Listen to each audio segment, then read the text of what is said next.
The 3,000-year truce ends. Aliens declare war, but humanity only laughs. The massive crystalline dome of the Galactic Council's Grand Chamber glittered with the light of 3 artificial suns. Admiral Eliza Reinhardt stood alone on the central platform, her navy blue uniform stark against the sea of alien delegates that surrounded her in concentric rings. 2,000 species represented by their most esteemed diplomats and military leaders, all focused on the sole human in their midst. The chamber itself was a marvel of engineering, a vast arena carved into an asteroid at the exact gravitational center of the Confederation's territory. Transparent walls revealed the blackness of space and the glittering stars beyond, a reminder of the vastness the Council governed. Each delegation's platform adjusted automatically to their species' environmental needs, creating a patchwork of different atmospheres, gravities, and temperatures, all separated by invisible force fields. "The decision of the Council is unanimous," announced High Arbiter Voshlar, his translucent appendages rippling as his voice boomed through the chamber. "The Truce of Proxima Centauri, established 3 millennia ago between humanity and the United Species of the Galactic Confederation, is hereby dissolved." Murmurs rippled through the chamber as delegates of various species clicked, whistled, and hummed their approval. Some representatives pounded their appendages against consoles, creating a thunderous rhythm that echoed throughout the chamber. Furthermore, Voshlar continued, his 12 eyes blinking in sequence. "Due to humanity's continued expansion beyond agreed boundaries, unauthorized technological advancements, and refusal to share key discoveries, the Confederation formally declares a state of war against the Sol system and all human-controlled territories." The chamber erupted in sounds of approval. Many delegates stood, raising tentacles, claws, and other appendages in solidarity. The declaration had been long coming, decades of rising tensions finally culminating in this moment. Admiral Reinhardt remained motionless, her face betraying no emotion. The delegation expected fear, perhaps desperate pleas for negotiation. Instead, the corner of her mouth twitched upward. She laughed. It started as a small chuckle, then grew into full-throated laughter that cut through the chamber's commotion like a blade. The room fell silent, alien delegates exchanging confused glances. "With respect, High Arbiter," Reinhardt said, her voice steady and amplified throughout the chamber. "I believe there's been a misunderstanding about what the Truce of Proxima Centauri actually was." She activated a small device on her wrist. A holographic display appeared above the chamber, showing ancient footage of the first contact between humans and the Confederation 3,000 years prior. "You see," she continued, "we never signed a peace treaty. We signed a grace period, a chance for your people to catch up." The footage shifted to show images of Earth's advancements over the millennia, technological leaps that had been carefully concealed from the Confederation's watchful eyes. "The truce wasn't to protect us from you," Reinhardt said, her smile widening. "It was to protect you from us." Behind her, a previously invisible door in space folded open. Through it stepped 7 more humans, each wearing the same Navy uniform but with different insignia. They took positions beside Reinhardt, forming a line that faced the now silent Council. "The human delegation thanks the Galactic Confederation for this formal notification," Reinhardt announced. "We accept your declaration of war. You have 1 standard galactic week to reconsider." With that, all 8 humans activated personal devices on their wrists. Their forms shimmered and vanished, leaving the grand chamber in stunned silence. A low, anxious chatter began to fill the chamber as the reality of what had just happened sank in. Voshlar's appendages trembled slightly as he attempted to restore order. "This insolence changes nothing," he declared, but his voice lacked its previous confidence. "The decision has been made. The Confederation's military forces will begin operations immediately." From his elevated position on the Council platform, General Kravnor of the Dravidi Imperium, one of the oldest military powers in the Confederation, leaned forward. Unlike many of the other delegates, he had not celebrated the declaration of war. Now his scaled face betrayed deep concern. "High Arbiter," he said, his gravelly voice carrying across the chamber, "I suggest we reconsider this action." The human's response was unexpected. "Unexpected?" scoffed Delegate Mur of the Haidari Collective. It was the desperate bravado of a species that knows it is outmatched. "They have 3 star systems to our thousands, perhaps 100 warships to our tens of thousands. General Kravnor's yellow eyes narrowed. Then why did they laugh? The question hung in the air unanswered. In the silence that followed, tactical displays throughout the chamber suddenly activated without command. They showed the same image, a simple countdown timer, set to exactly 1 galactic week. Meanwhile, aboard the unmarked human vessel departing Council space, Admiral Reinhardt stood before a communication screen, reporting to a figure whose features were obscured by shadow. "It's done," she said. "They've taken the bait." "And the Council's reaction?" asked the shadowed figure. "Exactly as predicted. They believe they hold the advantage. They have no idea what's coming." "Excellent," replied the figure. "Operation Awakening is now in effect. After 3,000 years of preparation, it's finally time." "Sir," Reinhardt said, hesitating slightly, "is there no possibility of a peaceful resolution? Once they see our true capabilities—" "The decision is not ours to make anymore, Admiral," the figure interrupted. "The Council has chosen war. Now they must face the consequences of waking the sleeping giant."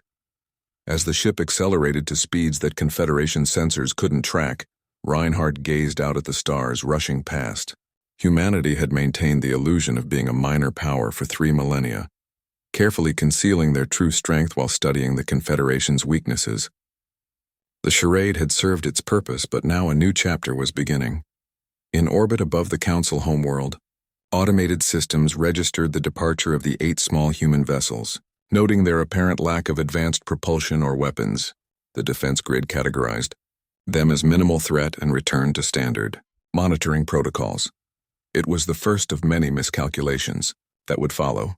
Deep in the restricted archives of the Council's Intelligence Division, an ancient warning began flashing on a terminal that hadn't been accessed in over 500 years.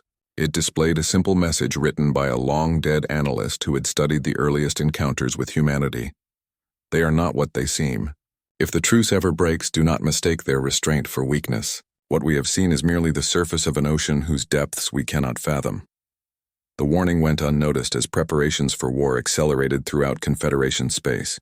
Battle fleets were mobilized, invasion plans drawn up, victory celebrations preemptively scheduled. No one thought to ask why a species facing annihilation would react with laughter. They would learn the answer soon enough. A 3,000-year truce ends. Aliens declare war, but humanity only. Laughs 3 days after the Council's declaration, strange phenomena began occurring throughout Confederation space. Major shipyards reported critical systems failures.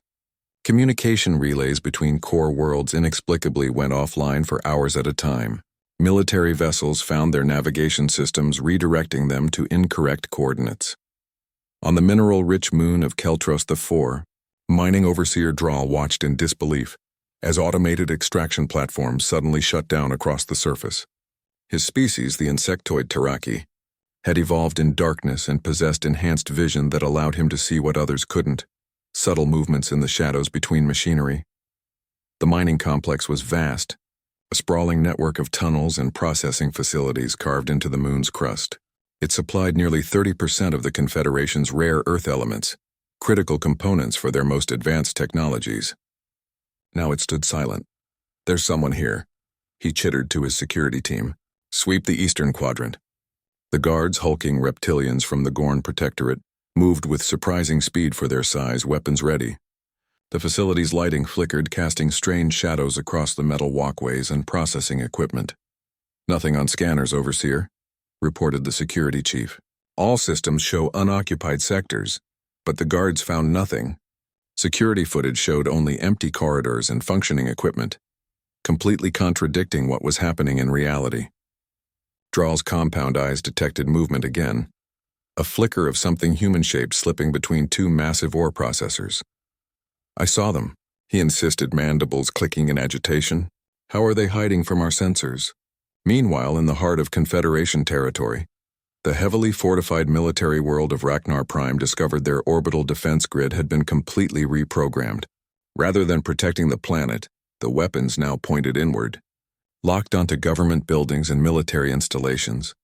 The planet's surface was a monument to martial power, sprawling training grounds, weapons development facilities, and command centers from which the Confederation's military campaigns were orchestrated. Now, those same installations lay under the sights of their own defensive weapons. General Tulkor, Supreme Commander of the Confederation Fleet, called an emergency meeting of the High Command.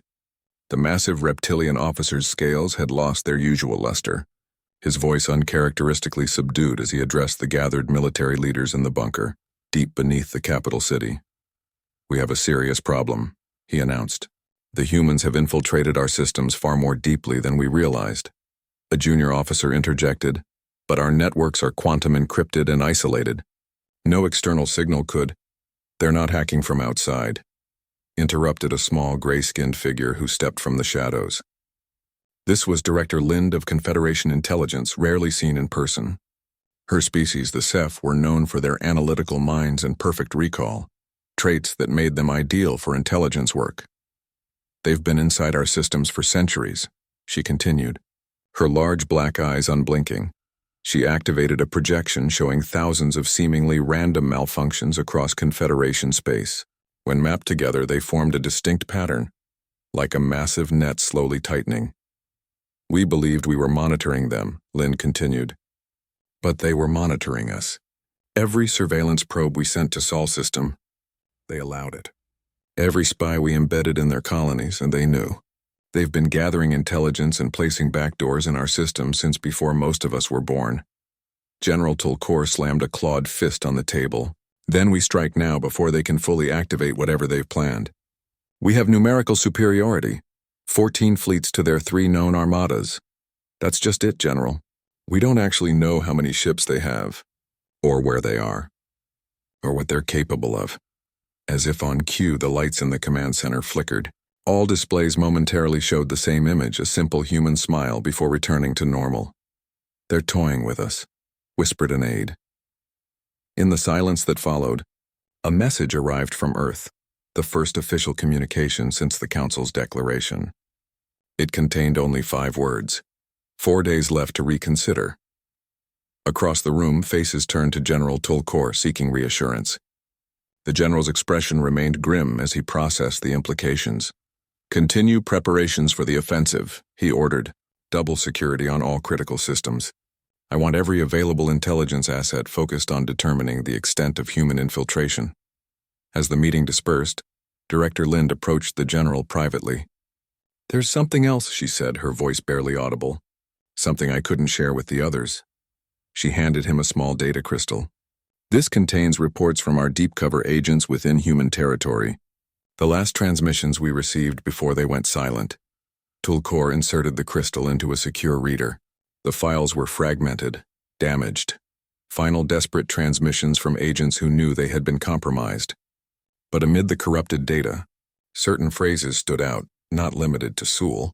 System, hidden infrastructure throughout the galaxy, technology. Centuries beyond our estimates, they remember the past. The last file was a recording, the face of an agent clearly in distress. "They've known about us all along," the agent whispered. "Everything we thought we knew about humans is wrong. They're not what they appear to be." The recording ended abruptly. Tulkor looked up at Lind, his reptilian features unable to hide his concern. "How reliable is this information?" "These were our best agents," Lind replied. "And all of them came to similar conclusions independently before we lost contact." Tulkor closed his eyes briefly. "Why weren't these reports shared with High Command earlier?" "They were dismissed as paranoia," Lind said. "No one wanted to believe that a species confined to 3 systems could pose a genuine threat to the Confederation. Even I thought the assessments were exaggerated. Until now." Elsewhere, on the border outpost of Sigma Station, Commander Jax watched with increasing unease as his security personnel reported another series of anomalies. The station served as an early warning system, positioned to monitor the approach vectors from human space.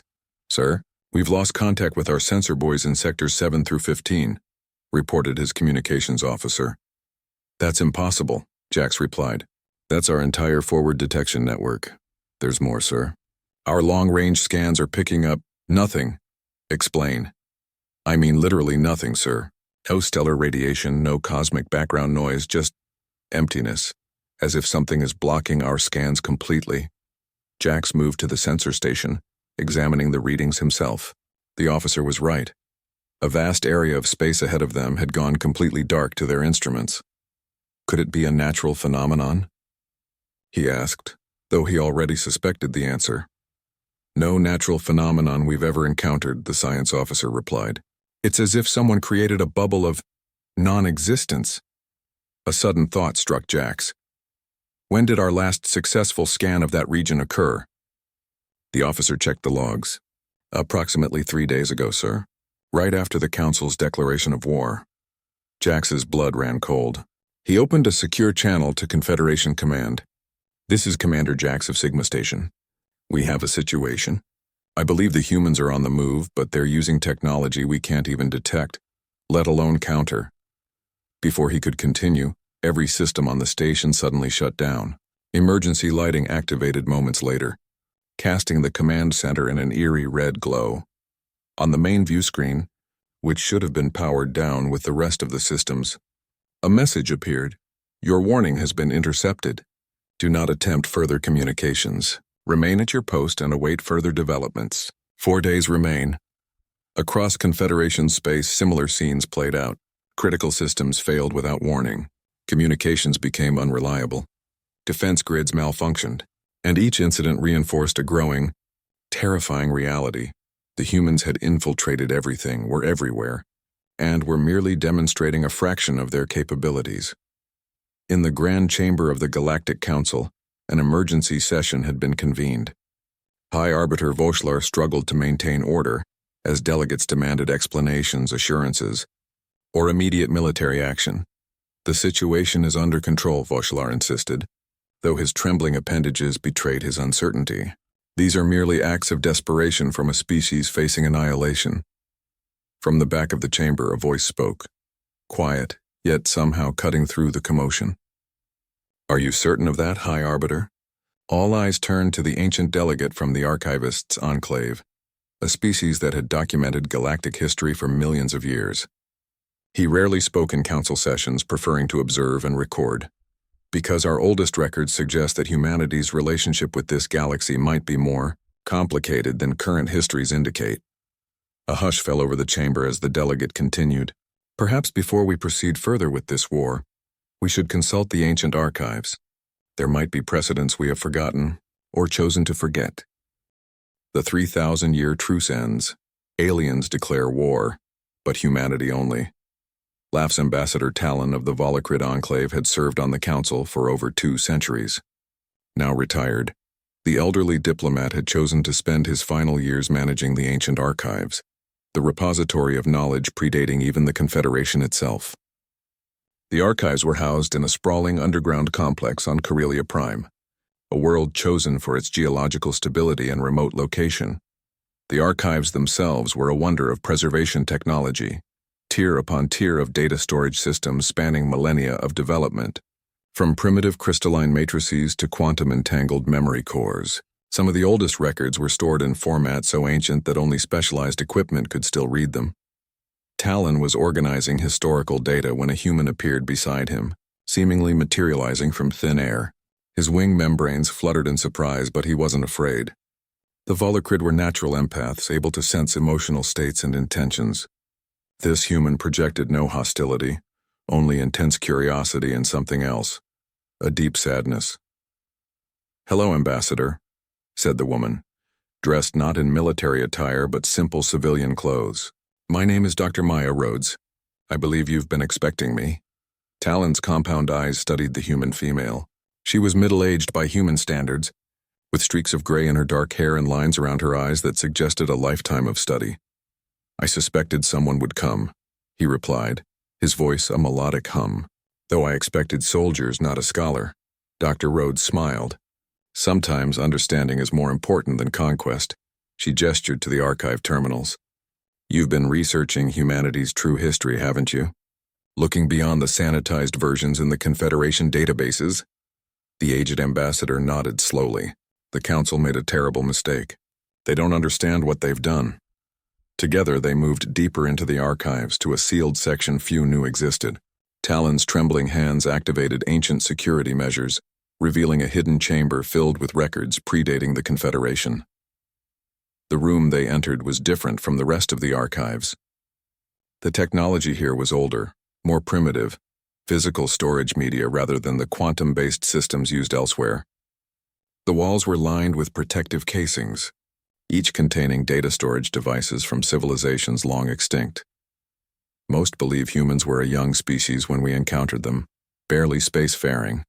Lucky to have survived their volatile beginnings, Talon explained. But these records tell a different story. He approached a central terminal, his six-fingered hands moving with surprising dexterity across the controls. The displays activated, showing images that chilled the blood. A galaxy in flames, worlds rendered lifeless, and at the center of it all, primitive versions of human ships. The War of Extinction, whispered Dr. Rhodes. We call it the forgetting in our most classified histories. Talon nodded. 50,000 years ago, humans weren't confined to Earth. They controlled a third of the galaxy. They weren't just spacefaring, they were space-dominating. The images shifted, showing massive battles and devastation on a cosmic scale. The technology was different, more brutal in design, but recognizably of human origin. The precursor species united against humanity in desperation, continued Talon. They couldn't defeat your kind through conventional warfare. So they created a weapon, a consciousness-altering wave that swept across human territory. It didn't kill humans, it made them forget. Forget technology, forget history, forget their empire. It reduced an interstellar civilization to primitive tribes on a single world. Dr. Rhodes nodded solemnly. Earth, our prison and our cradle. The truce of Proxima Centauri wasn't the beginning of relations between humanity and the galaxy, Talon said. It was the moment your species had recovered enough of your former capabilities that the Confederation recognized the pattern. The Council of that time knew what might happen if humans fully remembered their past. And so they offered a truce, Rhodes concluded, to buy time, hoping we'd integrate peacefully rather than reclaim what was once ours. But the current Council forgot the true history, Talon said. They saw only an upstart species exceeding its boundaries, and now they've awakened the sleeping giant. Dr. Rhodes placed a small device on the archive terminal. Ambassador, we remember everything now. Have for centuries, but we chose peace anyway. Until today. The device pulsed, copying the ancient records. Will your people seek vengeance for what was done to them? Talon asked, fear finally creeping into his voice. Rhodes looked at him with surprising gentleness. That's what I came to determine. The choice we make now will shape the galaxy for the next 50,000 years. As she prepared to leave, she paused. 3 days remain, Ambassador. Make sure the Council understands what's truly at stake. After Dr. Rhodes departed, Talon stood motionless for several long moments, considering what had just transpired. Then, with sudden determination, he accessed the archive's secure communication system and sent an urgent message to the current High Arbiter. The war must be stopped. The humans are not what we thought. Request immediate audience to present historical evidence of critical importance. Meanwhile, Dr. Rhodes materialized aboard a vessel unlike any the Confederation had ever encountered. It was small, barely large enough for a crew of 10, yet it had traversed half the galaxy in minutes using technology the Confederation's scientists couldn't even theorize. Did you get what we needed? Asked Captain Marcus Reed, the ship's commander. Rhodes nodded, holding up the device she had used in the archives. It's all here. Confirmation of everything we suspected, plus details we didn't know. And the ambassador? Can he be trusted? Yes, Rhodes said. He's one of the few who understands the gravity of the situation. He'll try to convince the Council. Will they listen? Rhodes sighed. Probably not. They're too committed to their current course, but we had to give them the chance. And if they don't reconsider? Reed asked. Then Operation Awakening proceeds as planned, Rhodes replied. The demonstrations so far have been just that, demonstrations. If the deadline passes without a change in the Council's position, we move to Phase 2. Reed nodded gravely. I've received reports from our operatives throughout Confederation space. The disruptions are causing panic exactly as expected. Their military is scrambling, unsure where to focus their defenses. And our fleets? Rhodes asked, in position, cloaked and waiting. The Sol Defense Force is maintaining the illusion of standard readiness, giving no indication of our true capabilities. The Confederation still believes they're facing a minor power with a few hundred ships and limited territorial holdings. Rhodes accessed a console, reviewing the latest intelligence from human operatives embedded throughout Confederation space. The data painted a clear picture: confusion, fear, and growing discord among the member species. Some were questioning the wisdom of war with humanity, while others demanded immediate, overwhelming action before the humans could fully reveal whatever capabilities they had been concealing. "Their unity is fragmenting," she observed. "Just as we predicted." "The question remains," Reed said quietly. "How far are we willing to go? After what they did to us 50,000 years ago, some would say we're justified in reclaiming our former territories by force." Rhodes was silent for a moment, considering. "That's not our decision to make. The Council will determine the galaxy's fate by their response to our deadline. If they choose continued aggression..." She didn't need to finish the thought. Both knew what Operation Awakening entailed. It wasn't merely a military response, it was the full awakening of humanity's suppressed history. Technology and power, unleashed after millennia of restraint. The ship accelerated beyond conventional physics, slipping between the fabric of space-time itself to return to Sol System. As they approached Earth, the planet's true nature became visible to those with the technology to perceive it. Not the blue-green world known to the Confederation, but a planet encased in layers of advanced technology, surrounded by vast structures that existed partially in higher dimensions. For 3,000 years, humanity had maintained an elaborate illusion, presenting themselves as a minor power while secretly rebuilding their ancient civilization. The Truce had given them the time they needed to recover from the forgetting, to rediscover their lost knowledge, and to develop new technologies that surpassed even their former capabilities. Now, that illusion was about to end. Back in the council chambers, Ambassador Talon's urgent request had been granted. He stood before the assembled delegates, his aged form dwarfed by the grandeur of the hall. High Arbiter Voshlar regarded him with poorly concealed impatience. "You claim to have information of critical importance regarding the humans," Voshlar said. "Speak quickly, Ambassador. The Council has pressing matters to attend to." Talon connected his personal device to the chamber's display system. The images from the ancient archives appeared, showing the devastating war from 50,000 years past. On the 3,000-year truce ends, aliens declare war, but humanity only laughs. 2 days before the deadline, the Confederation mobilized its Grand Fleet. 14,000 warships gathered near the border of Sol-controlled space. It represented over 80% of the Confederation's military might, the largest force assembled in known history. The void between stars was filled with vessels of every size and configuration, from nimble interceptors to massive dreadnoughts that stretched several kilometers in length. Energy signatures from weapon systems created a luminous web across space, visible even to the naked eye. Smaller support craft darted between the capital ships like insects, ferrying supplies, personnel, and last-minute intelligence updates. Fleet Admiral Zen Direct stood on the bridge of the super dreadnought Indomitable Decree, watching as the massive armada formed up in perfect battle formation. Each ship was a city in space, crewed by the finest warriors from 1,000 worlds, armed with weapons that could shatter planets. Drek was a veteran of 17 campaigns, his blue-scaled body bearing the ceremonial scars of victories against pirates, rebels, and rival powers. He had never known defeat. His species, the aquatic Moravians, were known for their tactical brilliance and unwavering resolve. "All fleets report ready, Admiral," announced his second-in-command. "We await only your command to commence the attack." Drek hesitated. Disturbing reports had been filtering in from across Confederation space. Strange malfunctions, unexplained phenomena, and now rumors of ancient histories contradicting everything they knew about humanity. The bridge of the Indomitable Decree was a marvel of military efficiency. 3 concentric rings of control stations surrounded the central command platform where Direct stood. Holographic displays provided real-time data on every aspect of the fleet's status, while a massive tactical projection showed the planned invasion route into human territory. "The Council's orders are clear," he said finally. "We strike first with overwhelming force. Signal all ships to prepare for..." "Incoming transmission," interrupted the communications officer. "It's broadcasting simultaneously to every vessel in the fleet." "I can't block it." The main view screen activated without command, revealing the face of a human male. Unlike the stern military officers they had come to expect, This human appeared to be middle-aged with glasses and an academic's demeanor. "Greetings, Admiral Dirac," the human said pleasantly.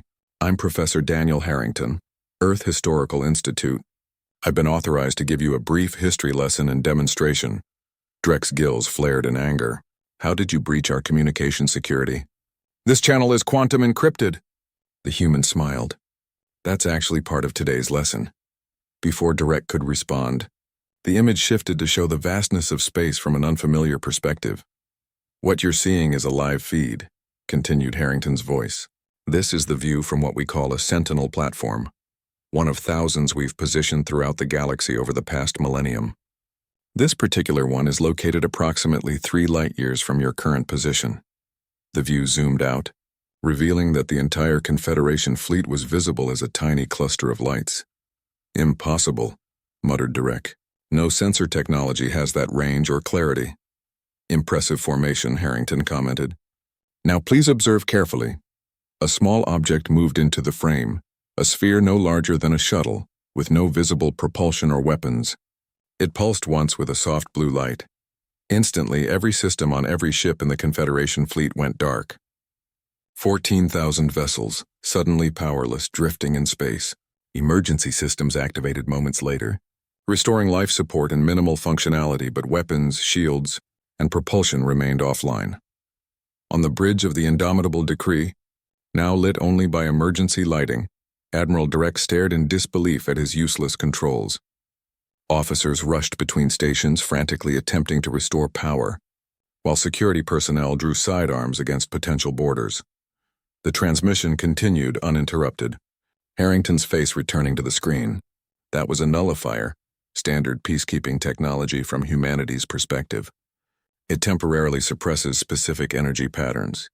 Your ships will regain full functionality in approximately 6 hours, long after we could have destroyed your entire fleet, had that been our intention. The view shifted again, this time showing Earth, but not as the Confederation knew it. The seemingly pastoral blue world shimmered, and like a veil being lifted, its true form was revealed. A planet encased in layers of advanced technology, surrounded by massive structures that had somehow remained invisible to all Confederation sensors. "For 3,000 years, we've maintained the illusion of a modest civilization," Harrington explained. "In reality, Earth is merely the visible portion of what we call the Sol Dyson sphere, a megastructure that harnesses the entire energy output of our sun. Similar constructs exist throughout what you believe to be human-controlled space, which I should mention is considerably more extensive than your maps indicate." Admiral Dirac found his voice at last. "Why show us this now? Why not simply destroy us if you're so powerful?" Harrington's expression softened. "Because despite what was done to us 50,000 years ago, despite being reduced to primitives on our homeworld, despite having to rebuild our entire civilization from scratch, we chose to be better than revenge. We could have reclaimed our former empire centuries ago. Instead, we've been patiently waiting for the rest of the galaxy to mature enough for true partnership." The transmission began to fade. "One day remains, Admiral," Harrington said. "We suggest you use it wisely." As the screen went dark, 14,000 ships drifted powerless in the void, their crews confronting a terrifying reality. They weren't starting a war. They were being given one last chance to prevent their own annihilation. In the hours that followed, the Grand Fleet remained adrift, emergency systems providing minimal life support while engineering teams worked frantically to restore power. Communication between vessels was limited to low-powered laser arrays, creating a disjointed patchwork command structure. Aboard the Indomitable Decree, Admiral Dirac gathered his senior officers in the emergency briefing room, illuminated by chemical light sources. "Assessment," he demanded his chief engineer. A 6-limbed Tellarite stepped forward. "Sir, every energy generation system on the ship has been realigned at the quantum level. It's as if the fundamental laws of physics were temporarily rewritten in our vicinity. We've never seen anything like it. Can it be reversed?" "It's already reversing itself, slowly." The human was right. Full functionality should return in approximately 6 hours. Drek turned to his intelligence officer. "What do we know about this Sol Dyson sphere?" The intelligence officer, A slender Vak whose species specialized in information analysis consulted her notes. Nothing concrete, sir. The concept of Dyson spheres exists in theoretical science. Megastructures built around stars to capture their entire energy output. But the technology required is beyond anything the Confederation has achieved. The energy output of such a structure would be incalculable. And they've hidden it from us for 3,000 years, Direk mused. What else have they hidden? No one had an answer. Sir, ventured his second-in-command, what are your orders once systems are restored? Drek stared at the tactical display, now a useless darkened screen. The question hung in the air. Continue with the attack as ordered, or retreat in the face of technology they couldn't comprehend? Before he could respond, a small device on the table activated, a backup communication system connected to Confederation Command. The voice of High Arbiter Voshlar emerged, strained and urgent. Admiral Direk, we've received your emergency transmission. Is the situation as dire as reported? Worse, High Arbiter, Direk replied. The humans disabled our entire fleet with a single device smaller than a shuttle. They could have destroyed us at any time. And they've revealed capabilities that... Sir, we cannot win this war. There was a long silence before Voshlar responded. The Council is reconsidering its position. Ambassador Talon has presented historical evidence that has given many delegates pause. Combined with your report, sir, with respect, we must withdraw the declaration of war, Direk said firmly. What we're facing isn't merely superior technology. It's technology so advanced it might as well be magic to us. And the humans have shown remarkable restraint. They could have destroyed us. Instead, they're giving us a chance to reconsider. Another pause. Continue monitoring the situation, Admiral. Make no aggressive moves when your systems are restored. The Council will convene an emergency session to determine our response. As the communication ended, Direk looked at his assembled officers. Prepare the fleet for immediate withdrawal once systems are restored. Whatever the Council decides, I will not lead 14,000 ships to certain destruction. Meanwhile, throughout Confederation space, other demonstrations of human capability continued. On the administrative world of Pelios Prime, every citizen awoke to find a small holographic projector had appeared in their homes overnight. At precisely the same moment, all projectors activated, showing the same message in the native language of each species. The Gala. The 3,000-year truce ends, aliens declare war, but humanity only laughs. The final day arrived. The Grand Chamber of the Galactic Council had never been so full, or so silent. Representatives from every Confederation species crowded the tiered seating, many having traveled for days through increasingly unstable hyperspace corridors to attend. The chamber itself seemed to reflect the gravity of the moment. The usual soft ambient lighting had been replaced by harsh illumination that left nowhere to hide. The transparent walls that normally revealed the beauty of space beyond now showed only darkness, as if the stars themselves were holding their breath. High Arbiter Voshlar looked haggard, his usually vibrant appendages now dull and listless.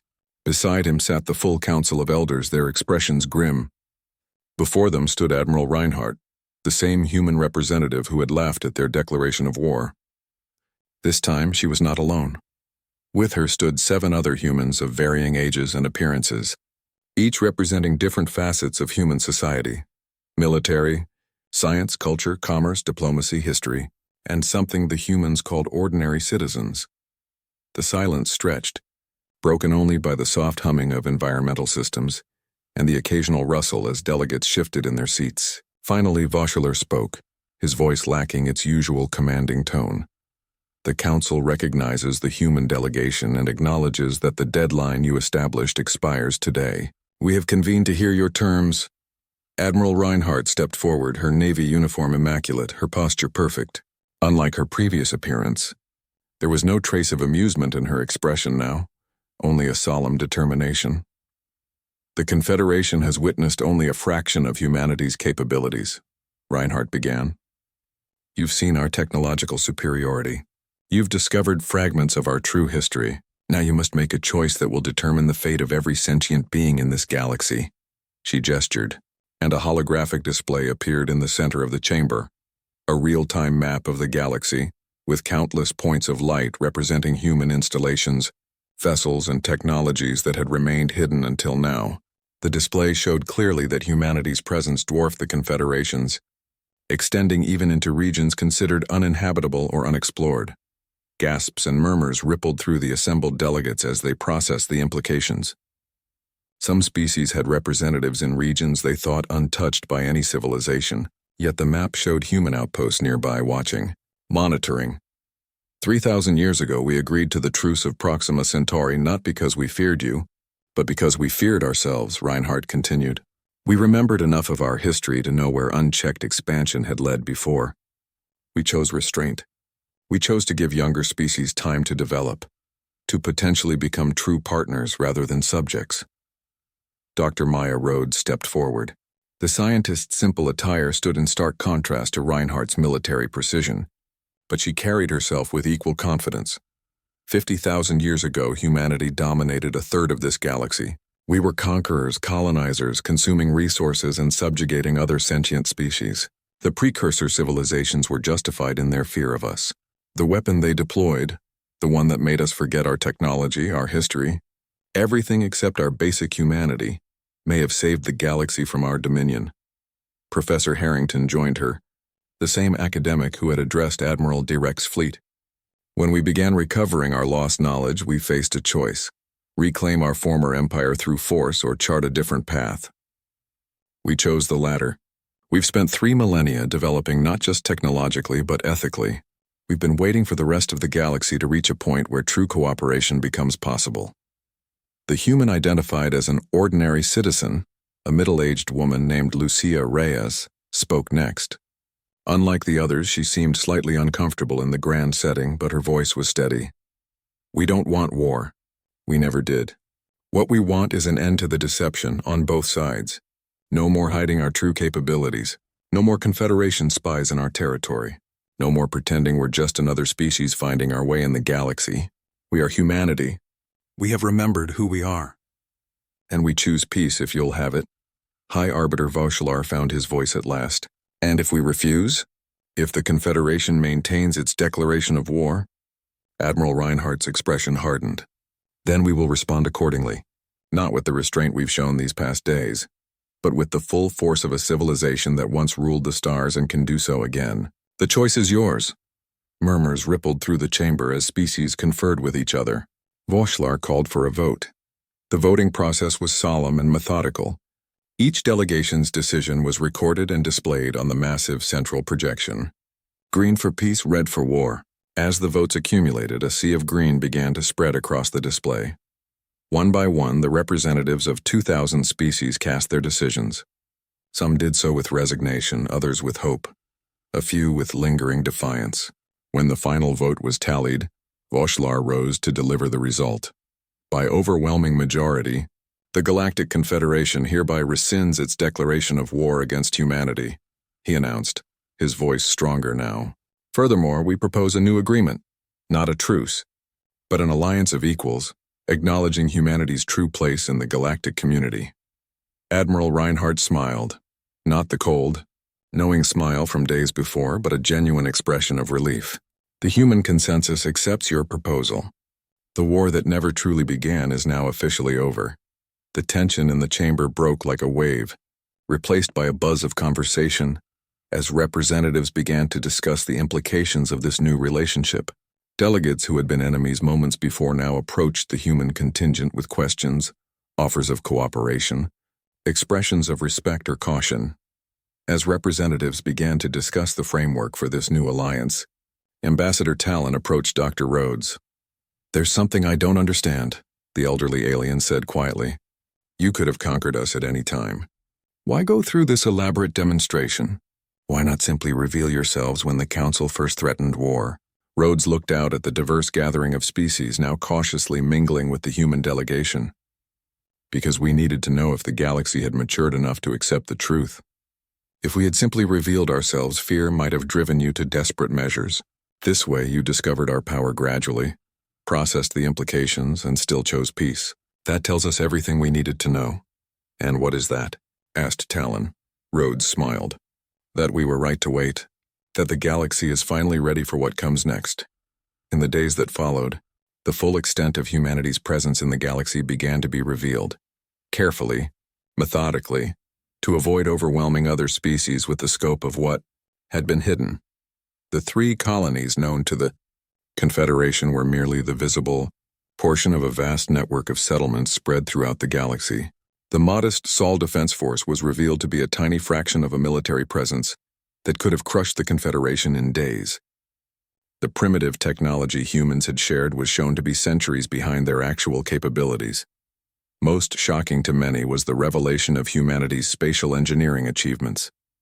The Sol Dyson Sphere was just one of several megastructures humans had built, all carefully concealed from Confederation sensors. There were artificial worlds hidden in dimensional pockets, vast energy harvesting arrays in regions thought uninhabitable, and transportation networks that made conventional, faster-than-light travel seem glacial by comparison. On the newly renamed Unity Station, formerly the Council headquarters, representatives from humanity and the Confederation gathered to formalize their new alliance. The document they created acknowledged both the ancient history and the new reality. Humanity would no longer pretend to be less than they were, and the Confederation would no longer treat them as junior partners in the galactic community. Admiral Reinhardt and High Arbiter Voshlar stood side by side as the agreement was finalized, their previous antagonism replaced by cautious respect. There will be challenges, Voshlar noted. Many species will struggle to adjust to this new reality. Reinhardt nodded. Change is never easy, but it's necessary. The galaxy faces threats that neither humanity nor the Confederation could address alone. Threats? Voshlar's appendages quivered in concern. What threats could possibly concern a civilization with your capabilities? Reinhardt's expression grew somber. The universe is larger and stranger than even we understand, High Arbiter. There are forces beyond the edge of our galaxy that make our past conflicts seem insignificant. We've detected them, but even we cannot face them alone. Is that why you chose peace? Out of necessity rather than morality? Reinhardt smiled. Both. We learned from our past. We don't want to repeat the mistakes that led to the forgetting. But we also know that diversity of thought, of biology, of approach, these are strengths, not weaknesses. The combined creativity of 1,000 species will solve problems that humanity alone could not. As they spoke, the first joint Human Confederation research teams were already forming, pooling knowledge,